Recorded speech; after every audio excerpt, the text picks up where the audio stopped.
LTA. We are in the middle of FlyQuest versus Shopify Rebellion in our first best of 3 to kick off this week. Game number 1 went about like people predicted it to. FlyQuest found a pretty dominating victory in just about 30 minutes. There were some glimmers of hope for Shopify, but overall, despite FlyQuest's lack of engage on the team, Shopify never really found the angles they needed to sufficiently punish them.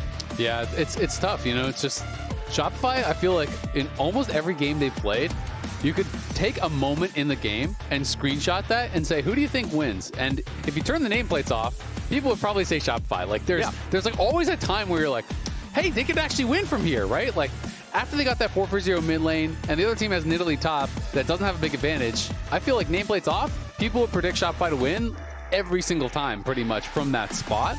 But unfortunately, the nameplates were on, and one team was FlyQuest, and they're pretty good. So they were able to take it down. Massu did that early Bloodthirster that, again, more people are experimenting with. I've been seeing it on more and more champs. You're just using it the same kind of philosophy that you do with MF, where when you get this, you can't be pushed out. You can just maintain prio through mid lane, and you really aren't going to be worried about poke whatsoever. Has a lot of power here, but we're into game 2.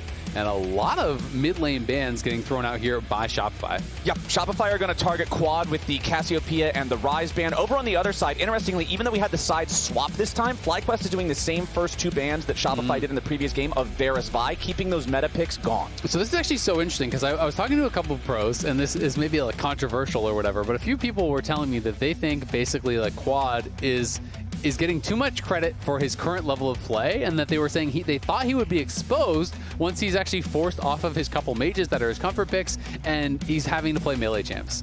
Okay. And so I feel like with the Azir is out, and they're going to triple ban, well, I mean, it could be, you know, Nico support, whatever you want to argue, right? But like a lot of these kind of like AP mages that he's comfortable on are now taken out. So it would be very interesting to see what quad goes to and how he performs on it, because there seems to be this opinion that based off of scrims, a lot of mid laners and teams are thinking quad is not as good as he used to be. And if we can just push him further in a series and tax his champion pool a bit, we can get an advantage. And he's also going to be up against Palafox's Yone, which has historically been one of his better picks. It's one of the champions that even when the team is struggling, even when he individually has been struggling, he has put up better performances on Yone than on other picks. So I think this is one where if you're saying, all right, we want to full send the quad is fraud narrative here in this game too, we're going to do it by not only focusing his picks, but getting our guy his prio pick, first pick blue side. Yep. But there are, of course, still a lot of mages that he could go to. I think it's probably just going to be Grasp Viktor. There's been some really tanky builds that are floating around. Some people are doing even just like Catalyst into Liandry's. Some people are obviously doing Roa into Liandry's. These very, very kind of like beefy builds where it's tough to actually push him out. Shen would be a lot of fun to see. I don't think we're going to see a Shen blind, but Shen is actually quite strong in this patch, can be played in multiple roles, and has received 3 straight buffs across different patches. So it can be pretty powerful. Rumble, good pairing here with the Yone, of course. The Yone goes in, snaps them together. You drop the Equalizer, you throw down the Bullet team. This is a very combo-based team fight that Shopify are drafting for. So if I'm FlyQuest now, I'm thinking about denying, you know, hard engaged champs and champs that have CC that are coming in through the jungle. To my mind, I'm thinking about things like, okay, I don't want contracts on like a Skarner. I don't want Seos on Azael. You know, and these types of picks that are going to really provide that lockdown for them. So it'll be interesting to see if that's what FlyQuest does actually target here in the bans. Yeah, the AoE damage on these 3 champions is just absolutely massive if they can get that lockdown that you're talking about. Over on the other side, though, Alistar is a good champion to be able to survive situations like that, since you can pop the Unbreakable Will and you should not die even to the Equalizer or Bullet time unless the opponents are way far ahead. Ezreal is very shifty. Yeah, Ezreal, I like the fact that FlyQuest targeted just the Varus in the draft, and then they use the other picks to target contracts. They're saying, okay, you're probably going to want that Yone first, but if you take it, we get to have the Ezreal, and there's no handshake. And the Lilia, obviously, good pairing with both the Yone as well as the MF. The sleepy bullet time, you put him to sleep. The bullet time does not break that sleep at all, so you can actually channel out a full bullet time over that sleep from Lilia, so that's why they're going to be able to ban that pairing out. Another one of those strong ones, even though it is kind of the more like traditional engage that you would think of. Not a surprising banning. The Bard does surprise me a little bit, I will be honest. because I don't see the Bard as really kind of like the best natural pairing for these. You can throw down your ulti on someone like a Viktor and then try to layer that CC out of it, but they don't really have that much CC to layer right now, so the Bard kind of surprises me, but I guess they're worried potentially about Seoul just being able to move around the map. Yeah, I think it's more of it's a player thing. It's more of, yeah, they have to have the timing right to be able to drop the equalizers and the Yone ults right as it ends, but at the same time, it's more of just Seoul loves roaming. He loves working together with contracts. We don't want him on this pick that's so good at it. Over on the other side, though, Shopify banning out double top lane picks. They do not want their Rumble dealing with the Renekton or the Ambessa from Bwipo. But let's see what FlyQuest want to take here. That Skarner that got hovered, you mentioned that one as something that Shopify would want to put priority on. So if you're FlyQuest, you're just saying, hey, good pick for us, good deny from you. Yeah, it's actually really cool because I was pretty surprised that Skarner was actually going to get left up because it just feels like such an obvious jungle pick that would pair well with their composition, especially because Sejuani's already gone, and those are kind of really the two main prio jungle picks as far as tanks do go. You can go Maokai, but Maokai is kind of pretty far down the tier list compared to those other two, and we'll see. It still obviously works. You do have the lockdown, you have the ultimate to throw down, and that is going to be the answer here. Okay. And then they're just going to draft more CC guaranteed, so it is going to be the Nautilus coming through. Not the exact ones I was talking about, but it's the same idea here. They get denied the Skarner, so they do grab the Maokai and the Nautilus instead of going for the Rel. You obviously have the point-and-click ultimate. That can always follow through on someone like the Ezreal here. Yorik, I think this is a super good matchup into Rumble, by the way.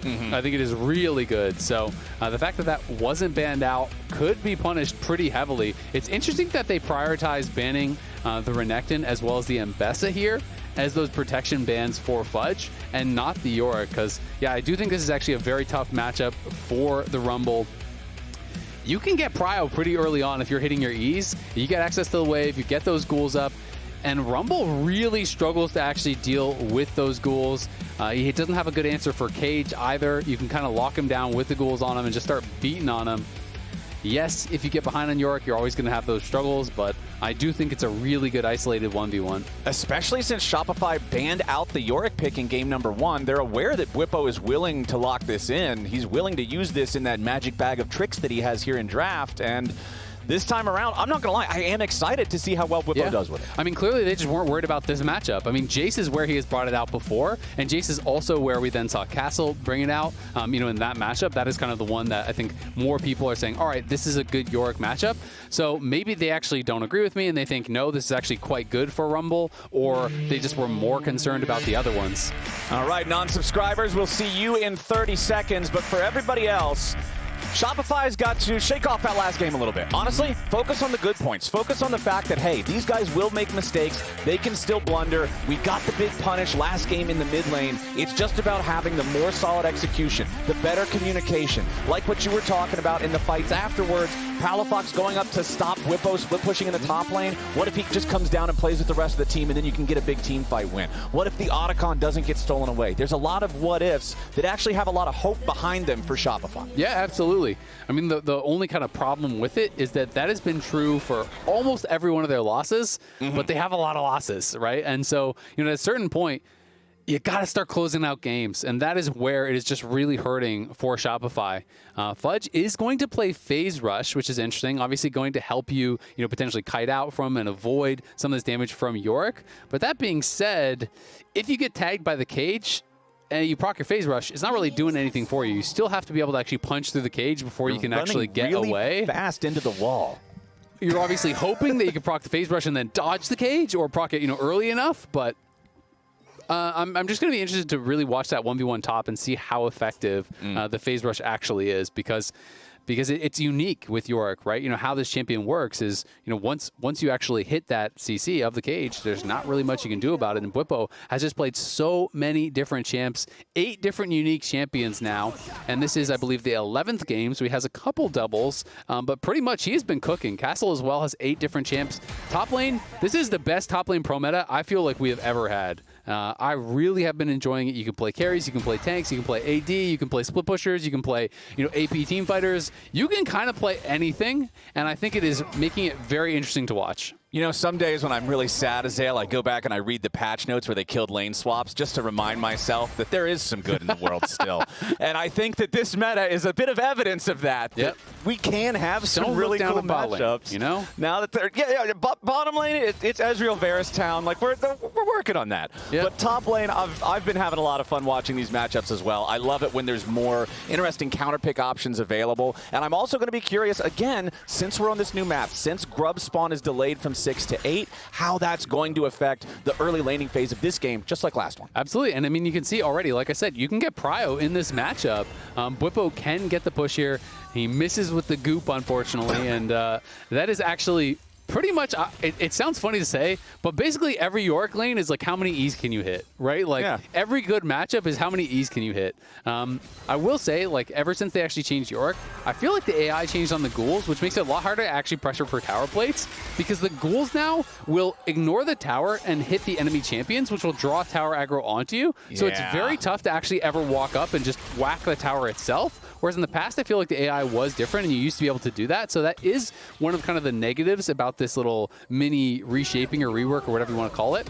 But as long as you do have ghouls ready, you can scrap with that rumble. And I think Bwipo is just going to be in a really comfy spot here. I mean, he clearly wasn't worried about it. There you go. You proc phase rush. All right, brother, you're caged in. Still got a pretty good trade on him and was able to chunk him down. But clearly Bwipo is not super worried about the 1v1 because he went Conqueror, so heavy scaling, not Grasp. Bvoy and Seoul is doing a good job trading into Busio and Massu here. Alistar, traditionally one of those champions that you love him for what he can do later on in the game, but the early lane phase is a bit of a weak point, a soft spot for him there. And nice use of the bouncing bullet to get the bonus damage onto Massu, as Bvoy and Seoul have control down here in the bottom side. Yep, and both junglers, they killed their camps, and then they killed the Scuttle Crab. And now they're going to go back to Raptors. Okay. So they are still power farming away. Contract's looking for an invade here. Q-Smite, very strong from the Maokai to secure. We'll see if he can get it, because he is taking some damage, but there is no Smite on Inspired. So Inspired's just trying to delay this, but won't be able to get it. And Contracts takes away pretty much the entire camp, and now can go back to his Raptors. So that is a nice little aggressive move from him. And this has been something that we've seen from Contracts a number of times, you know, mostly on the Neferi and stuff, where they're constantly attacking the enemy Raptors. But I'd like to see it again, you know, in this situation on the Maokai, where you are so good at actually securing that camp. Plus, he's just using his health as a resource, right? It doesn't matter that he gets chunked for half HP. It's not like we're playing season... What your passive is for. Yeah, it's not like we're playing Season 1 jungle here where the creeps can actually kill you. You just walk back in, you use your own chicken camp as a nice little fuel-up station, and he's right back to 90%. People don't know the terrors of the chicken camp in the old days, Oh, man. the Wraith camp. Remember, they weren't even chickens back then. They were spooky ghosts. Those things would mess you up. Yeah, the people who only started playing League like after those first couple of crazy seasons with all the stuff don't remember, like, okay, you better be Warwick or Rammus. There's no jungle item. You buy a cloth armor. Like, you're going in there. It's going to be a bit of a rough time. I'm just trying to win the 1v1 against the mobs. Jungle is gulag, PvE style. These days, though, not quite the same. So, no big deal for Contracts there. I like the fact that he continues to play aggressively like that in the enemy jungle, looking to steal away whatever little resources he can. 5.5 minutes into the game, we are seeing bot lane recalls send themselves back down into bot lane. Yet again, it just means what we were talking about earlier. They're not going to be having that same level of like macro movement as early because they just don't need to. There's not a reason to walk top lane for another 2 minutes. Yep, exactly. And last game we just saw a delayed swap up towards top. You know, they did that for the grubs when they did spawn, and Shopify was able to grab that, which was obviously very nice for them. At the end of the day here, Bwipo does have his base delayed there by Fudge, so instead he is going to stay around and try to push this one out. Probably can just pop the Maiden. Inspire going to be on this dragon here early, which means FlyQuest are going to have an opportunity to potentially go for both the grubs and the first dragon. Again, something you really couldn't do last patch. Yeah, this is what's really interesting to me on this one, is the fact that Inspired is going for the dragon early. Like, started that thing, like right after it spawned? Whereas in the previous game, he started up the dragon pretty much right as the Void Grubs were spawning. Right. But now, since there's no smite, it's easy for Shopify to step up, steal away that crab. It is a silver lining. Like, you would much rather be able to have the Drake. Like, FlyQuest will happily take that trade. But now it does mean that Contracts will be able to move towards this top side. Exactly. He just wants to go right back to the Raptors. He's just running straight for it. So, yes, Inspired did get the dragon. That's going to be nice. But it is a couple camp advantage here for Contracts, and he is going to be able to grab these Raptors as well. No one's moving to stop him. Inspired's likely to be too late. because Contracts does have a smite anyway. So this is just good stuff here from Contracts, and he is just incrementally creating an advantage. Couple hundred gold lead there for himself in the jungle, and now going to look to potentially put some pressure on Quad, but Quad is respecting it, playing safe. So Contracts just pushes out the wave here with Palafox and goes back down to his Raptors on the other side, and it's just going to be able to continue farming away. The Krugs now spawned also, and Bwipo has come back to base. He's 2-0 on Yorik, 9-5 in the 2025 solo queue here. And I don't know if he has other accounts that he does play on off stream or anything like that, but he's definitely one of the early adopters as far as pro with that Yorik, and I do think it's really an underrated pick, and it's something that more people should have in their wheelhouse. It is situational. I don't think it's a blind pick, but it really is quite strong. Especially considering it's strong into things like Jace or Rumble that are traditionally Quite considered like very difficult to deal with for a lot of meta champions, right? Like Jace and Rumble will bully a lot of traditional melee champions off of having pressure or presence early on in top lane. Yeah, absolutely. And I mean, I do think that this little kind of rework that they did made you actually, like, he's still a bad team fighter, but it made you much more of a team fighter because you can actually get Graves from queuing champions, right? The fact that you couldn't do that before kind of meant you really had no choice but to always stay in the side lane. Down a right? lane. Exactly. Like, this is really all you could do, because if you show up to a team fight with no ghouls, you are so weak. Oh, Massu taking a lot of damage there from the bullet time, as then they try to invest the damage into Busio, but he hits the level 6 at just the right time. Busio staying alive thanks to Unbreakable Will, as Inspired is here behind the wall, but Seos and Bvoy not low enough HP there. It was actually so critical that Busio hit level 6 off of that minion dying, because if not, he dies to the follow-up damage there. Yeah, absolutely. You know, or at the very least, he would have had to flash out instead of re-engaging, right? You know, they did use the heal. They held on the flashes, but they spend their ultimates. And Massu's going to be really happy that he was able to get out of this situation. I mean, it was a BF buy to a glowing moat and a tier, right? So just garbage. It's just absolute garbage. And now he has a real buy, right? Now he has Sheen, double longsword. So now Ezreal is at a much stronger point of the game. So being able to get out of there with any sort of casualties down on the bot side is really nice.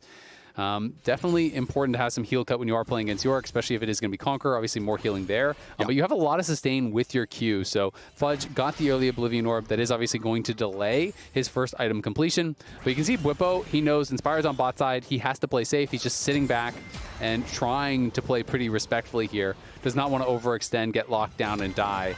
Because there's such a cost to dying when you lose your Maiden. Your Maiden cooldown does not start until it dies. And it is 145 seconds right now for Bwipo. So that's a long time. That is an eternity in the early game. Like, that's the rest of your early 1v1 laning phase is just ruined if you actually die, or even just get ganked and they kill the Maiden. So you really do have to be careful with it. That's why, again, he can't walk up.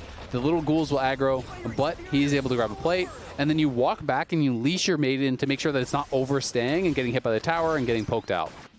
Well, now FlyQuest and Shopify are very, very close in gold. It's a slight lead for Shopify Rebellion at this point. This is a pretty common story for a lot of their games, I feel like. Worth pointing out also the Contracts did pick up all 3 grubs while Inspired was down there covering for the 2v2 aggro. Equalizer dropped up here. Flash over the wall from Fudge. He wants to keep going after Bwipo. Fudge with the solo kill for first blood. Sees Bwipo's counter pick and does not care. Nicely done there by Fudge. He just kind of found the opportunity, slows him down with the equalizer, clearly knew his damage thresholds there.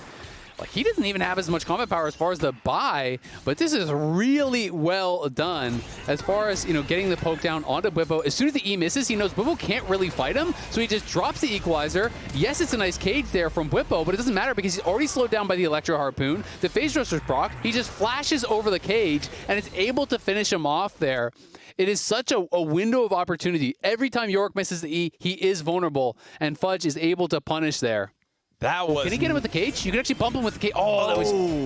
I think a lot of people don't know that. You can actually bump with the edge of the cage. So that was pretty close to actually stopping Fudge. Well, Fudge still gets away, and that's a pretty big win there for Shopify Rebellion, who are now going after their first Drake of the game. FlyQuest did acquire that first one pretty much right after spawn, as Shopify have it down below half HP. FlyQuest still looking for an opportunity to enter into this bot side river. Contracts and Palafox putting the damage into the objective. FlyQuest, they don't have enough men close by to contest before the objective is gone. Now Quad getting caught out here as Palafox wants to go in. Fate sealed, looking for a ton of damage here onto the enemy mid laner with Contracts trying to help him, but they just don't have enough burst to finish the job. Quad survives with 200 HP. That is Catalyst Grasp. That is a tanky Viktor there. Would have been pretty rough if he goes down, knowing they were coming from that angle. Bwipo is here, though, and Contracts has no flash. Yeah, Contracts has walked himself into a rather precarious position. Inspired, missing the ulti there. Contracts keeping himself alive with a nice dodge. And now Fudge has arrived, and you can see Palafox and Fudge not going any further. Inspired does have enough HP. There's no way they're going to be able to force him down. A couple of close calls for both sides there. Yeah, absolutely. I mean, Contracts dodging the Yorik cage and the ultimate. Both of those are required. I think if either one hits, he is dead, because if the cage hits, the ulti is hitting for sure from Skarner, and if the ulti hits, you're just going to get pulled back into the team and ran down. It is also worth touching on the fact that it is going to be tank on the Maokai here for Contracts. He is unending the Spare Rush. It is not AP. He is Blue Smite. I think this is absolutely correct. When you already have the Rumble, you don't need double AP. You need some sort of engage. You need some sort of lockdown. So being able to play this style does work quite well. And Shopify, again, a nice early advantage here. It is 1,000 gold. It is not, the end of the game or anything even close to it. But this team just consistently shows they can compete in games, at least in the early game, at least in the mid game, but they can't really close them. So we'll see if they can actually finally get a big win here. I mean, taking down even one game against FlyQuest would be a confidence boost. It shows you that, hey, we can get across the finish line. Yeah. And if you can do it against one of the best teams in the league, then you should be able to do it against some of the other ones too.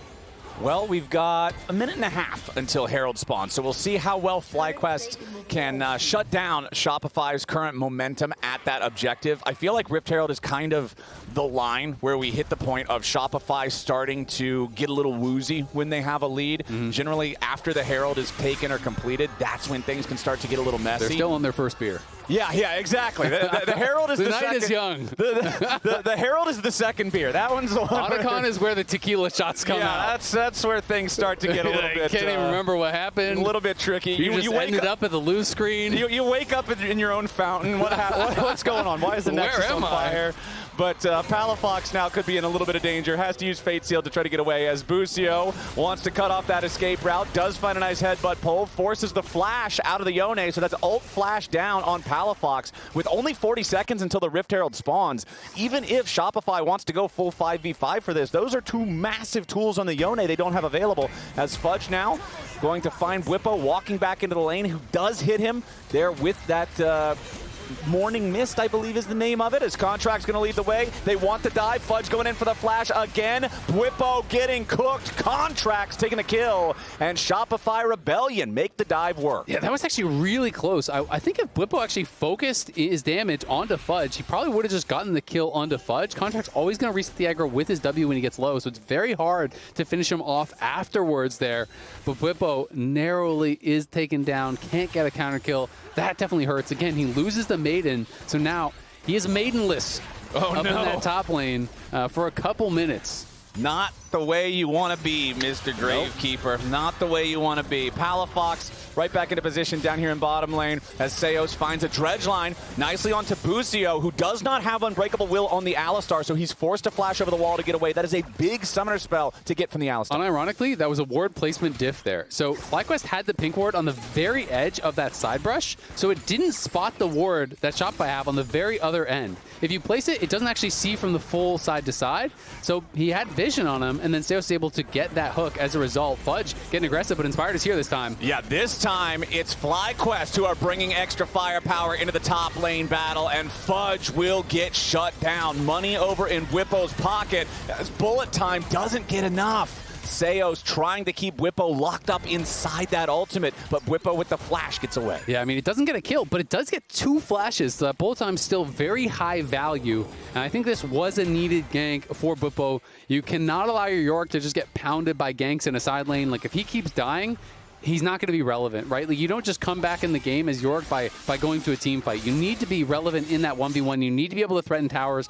And this is going to be not only the kill, but it's going to be the turret form as well, because Yorik crushes through these towers here. Even without the ult, the ghouls are going to do a lot of work. So he's going to be able to push in this wave, get the kill, and we'll see where he is gold-wise now. In fact, he's going to be about 700, 800 gold ahead of where Fudge is. So he's going to be feeling really good about his position in the game after that. Yeah, nicely done there. As Shopify Rebellion go ahead and start up the third Drake of the game. It is Hextech Rift, 1 Dragon to 1 so far in the count. And Shopify have everybody that's not Fudge already down here. Fudge has his teleport ready to use. If FlyQuest want to fight this, they know it would have to be a full send. Shopify are already here so early that FlyQuest just sees it as a waste of time. There's no point in going over to contest. It's already going to be claimed. So instead, Massu taking up position in mid, getting that wave shoved out. FlyQuest just happy to not fight for now, bide a little bit more time. And as we go further and further into the game, not going to be able to get too much here. I think Palafox should just be able to snap back. Yeah. I do think that this matchup between Contracts and Inspired, very interesting. Inspired obviously looked at, really as the best jungler in the league. These two going head-to-head. We've seen them go time and time again. Contracts, I think, playing quite well this game, has been able to put some pressure on top lane, has been pretty successful with his invades over towards Raptors. He's about 5 camps ahead.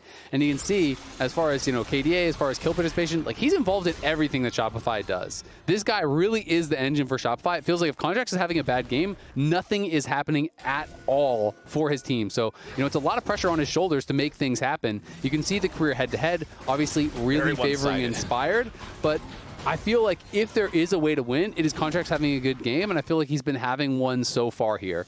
All right, that Maokai is going to need to find some picks as the game continues, going to need to set up some good angles with the ultimate, especially with Shopify. Ooh, Palafox wanted the Fate Sealed there, but missed it. Especially with Shopify, we've been talking about them having these macro struggles, these big fumbles in critical moments. I feel like Maokai is one of those champions where if you really hit the right timing and the right angle on that ulti, around one of these neutral fights, around one of these tight corridor fights in a jungle somewhere, you can change the game. Absolutely, and I do feel like, unironically, simplifying your draft and simplifying your win conditions when you're struggling in these situations, I feel like sometimes when I say that kind of thing, people take it almost as insulting. It's like, no, they need to play the best style.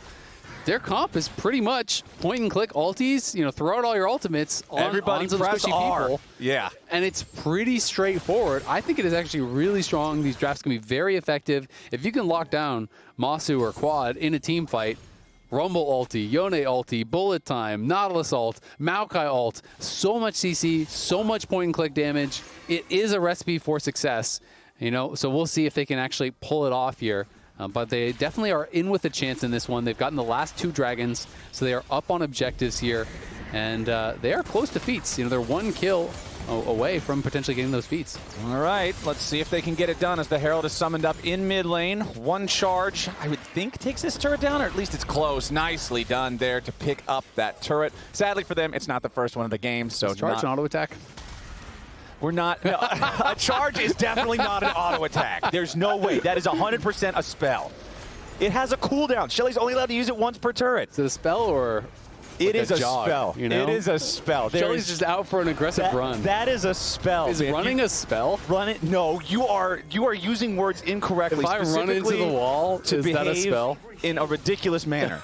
That is what you are doing. You are creating. Are you telling me I'm magic? Fake news. Yeah, yes, exactly. You are doing some cast spells by charging into walls right now. You can cast something. I don't know what exactly it is you're casting.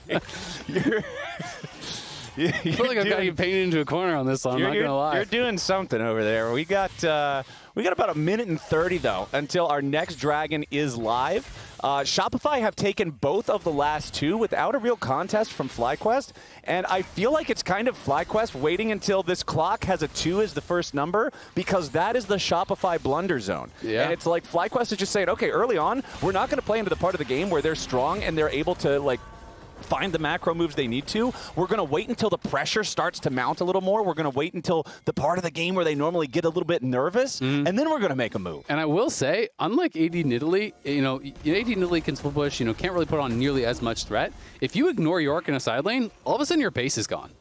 This guy kills towers so fast. The ghouls are absorbing additional tower shots. They're dealing damage to the towers. Your Q bonus damage works on the turrets. You're getting the Sheen procs constantly. So you have got to be respectful to this.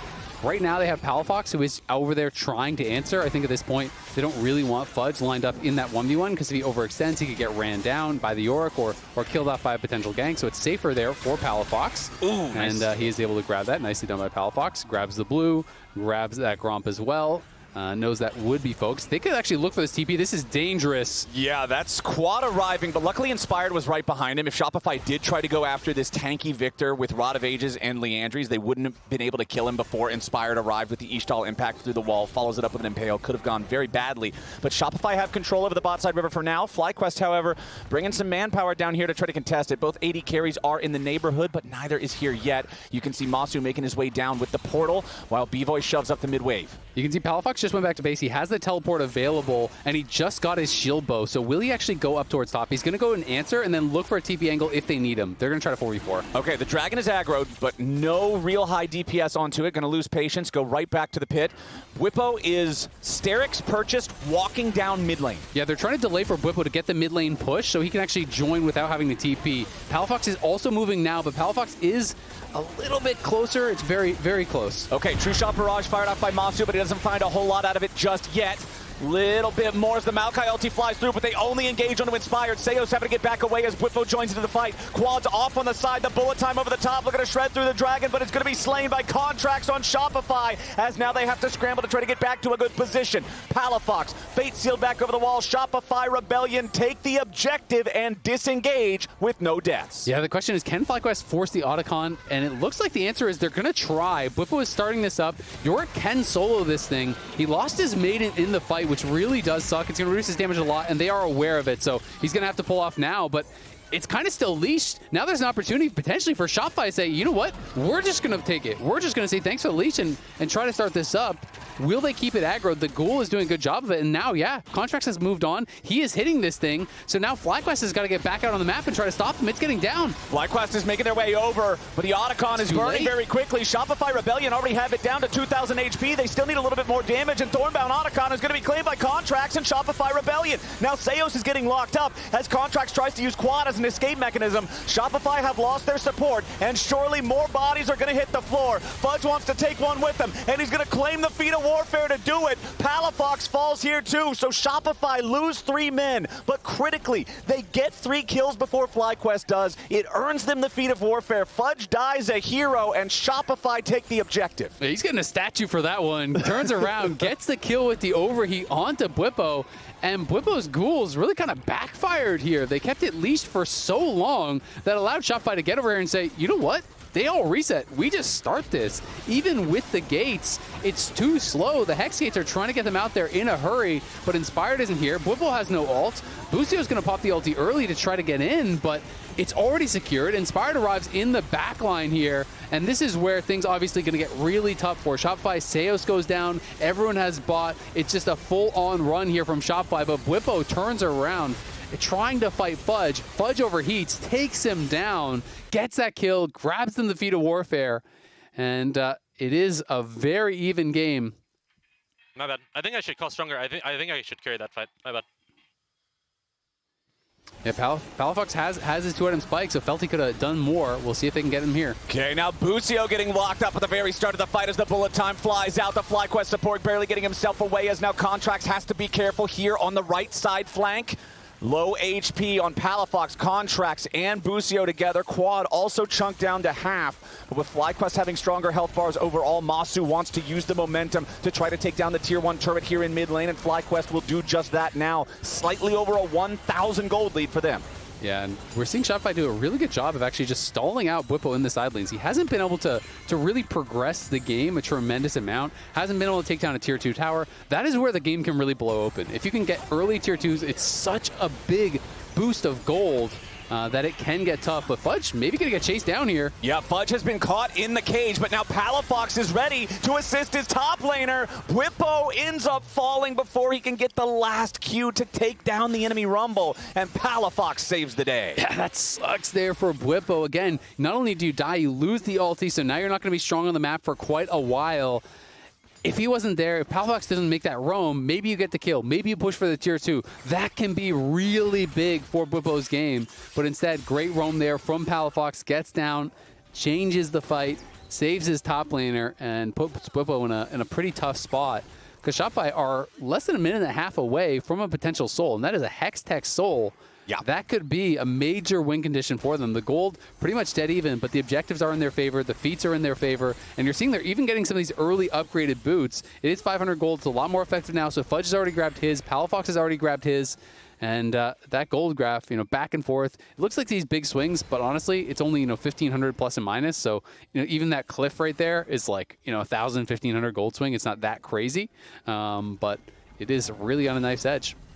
This one is going to be an intense fight for Seoul. I think Shopify really needs this if they want to be able to win this game, because I feel like Shopify losing the Soul here is enough of a tilter to make their coordination during the mid-game rattled enough for FlyQuest to continue building up more of a gold lead and be able to continue to punish. So for Shopify, I think this upcoming Soul fight is just absolutely critical. This is where if you really want a shot at taking these guys down, you need to have a big fight here. Yeah, absolutely.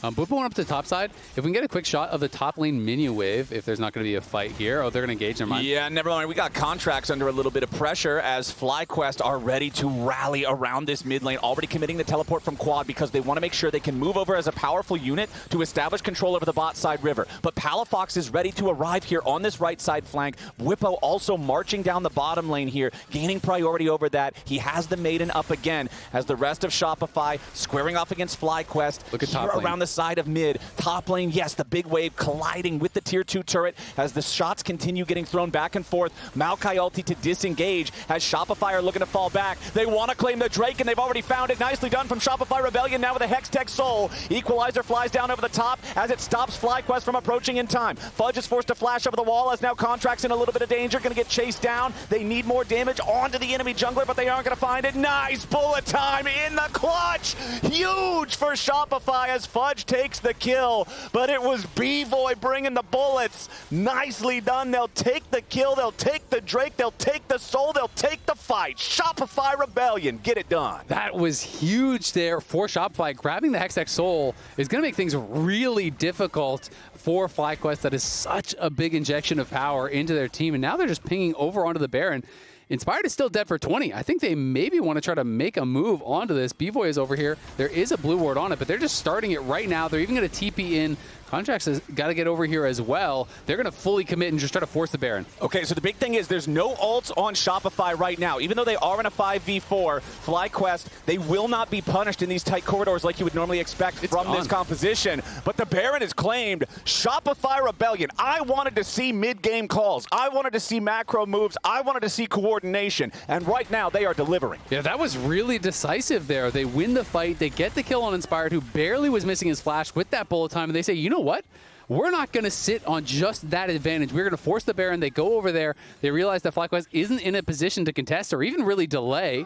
We'll see if they can find a pick here. FlyQuest stacking in the brush, but can't find it.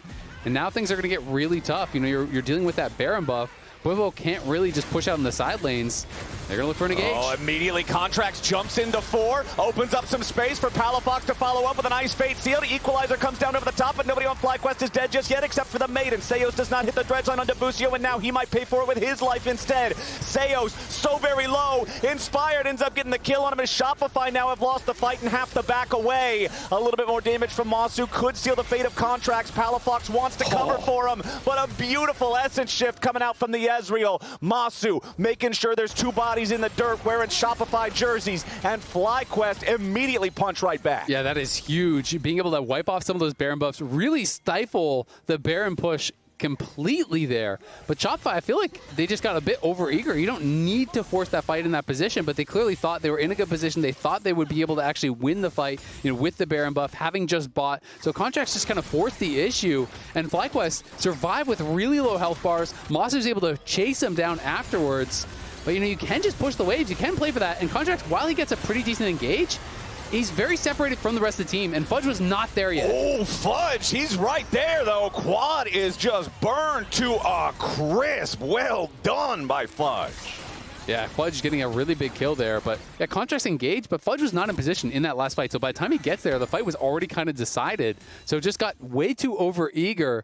And it's these plays they have got to be careful about, because while you're in a great spot, FlyQuest can still win this game. And these ghouls are so pesky. Bwipo is doing a really good job. And what I was trying to highlight before that dragon is, so if you go to a side lane, you summon your 4 ghouls, once they are actually attacking the minion wave, you can then walk away and they will continue walking down that lane. So if you go and you force someone to group away from that, they can eventually actually take down tier 2s. They can push, infinitely against the minions as well. They're very strong in the later stages of the game. So it is one of those frustrating things to deal with, because Yorik can be pressuring multiple lanes at the same time with the help of those ghouls. Very frustrating to deal with indeed. Those split-pushing mastery types of champs creating so much free pressure. But Shopify have been putting a lot of pressure on the team fights overall. They have been putting themselves in a spot where FlyQuest have not been able to really navigate around these big wombo combos. Yeah, absolutely. It's going to be very difficult, I think, for FlyQuest here. We'll see if they can hold on a little bit and try to make a heroic comeback. That mid lane tier 2 looking like it's gone. Palafox does take a lot of damage, is going to be able to finish it off here, though. And this is Bwipo on pros talking about a tier list of the 3 worst players in the league. He put Fudge on there. Fudge has been playing great. Oh, Quad getting caught again. The combo, man. They're doing it exactly like they need to. Equalizer over the top to slow him down. The Maokai ulti comes through to root him up. Then Bvoy just flicked the safety off and rat-a-tat-tat guns him down. Beautifully done from Shopify, up to a 2,000 gold lead yet again. Yeah, they're looking really good. I mean, Bvoy has had some pretty effective ultimates. It sounds funny to say because he's 0-0-2, but I feel like the ultis have been pretty fight-defining at a number of different times, but definitely want to give Fudge his flowers. Bwipo saying that the FlyQuest coaching staff has him as one of the 3 worst players in the entire league. I feel like Fudge has outclassed Bwipo in both games. He's done more than him, I feel like. Even in the loss, I felt like he was more effective on the Jace and was able to deal with that. This time around, Fudge is able to get the solo kill, even with Bwipo having the counter pick. Yes, he also got some jungle help there later on, but Fudge has really been doing a good job, gets a solo kill on Quad, turns around and gets that kill onto Bwipo to grab them the feats of strength as well. He's been playing well and has the death cap. And I'm glad we're able to celebrate Shopify's successes in this game, but I don't want to get too far ahead of ourselves. They still have to make it to the Nexus. This is still a team that we have seen so many leads out of before that have failed to translate into victories, and the Elder Dragon is spawning in less than 30 seconds. This is the great equalizer. Exactly. This is the one. The rest of the game up until now does not matter. If you get the miracle fight at Elder, you win. Yeah, I mean, that is the truth, man. Every fight is not equal in League of Legends. These later ones over these big objectives matter so much more. So even though Contracts, it feels like he's winning all the smites, even though Shopify are having control, they've got to make it happen here. We'll see if they can do it. Okay, Inspired immediately finds the engage. It's on to Contracts. If they kill the enemy jungler right here, it's tragedy for Shopify Rebellion. The Maokai tries to get away, twisted advance back onto the Dragon, but now a nice counterattack coming out from Fudge and the rest of Shopify. FlyQuest health bars have taken some serious damage, and Palafox has made a teleport into the fight. He's found his way into the back line. He's found his way onto Quad. Fudge is still burning, but so is FlyQuest. Nobody's dead just yet, but now everybody falls. FlyQuest has been erased off the map. Shopify Rebellion get a perfect ace for the Elder Dragon. Oh my God, that TP as well. It looked like Palafox was going to join way too late, but when he TPs in, he gets so much damage on a Massu, and then just leaves Massu alive to go over on a Quad, and then it gets them both low. The snapback kills them both. He gets a double kill on both the carries at the same time. They get the Dragon, they win the fight, and Shopify are pushing to get the dub. Contracts is left to clean up the buff itself, but Isaac, I don't think they're going to need it. The only person that might even be alive to try to stop this push will be Busio, a lone Alistar against an Elder Dragon Shopify. They drafted the Wombo combo comp. They did not falter in the mid-game. They made the calls to win the game 12-6, 35 minutes in. Shopify's taking us to game 3.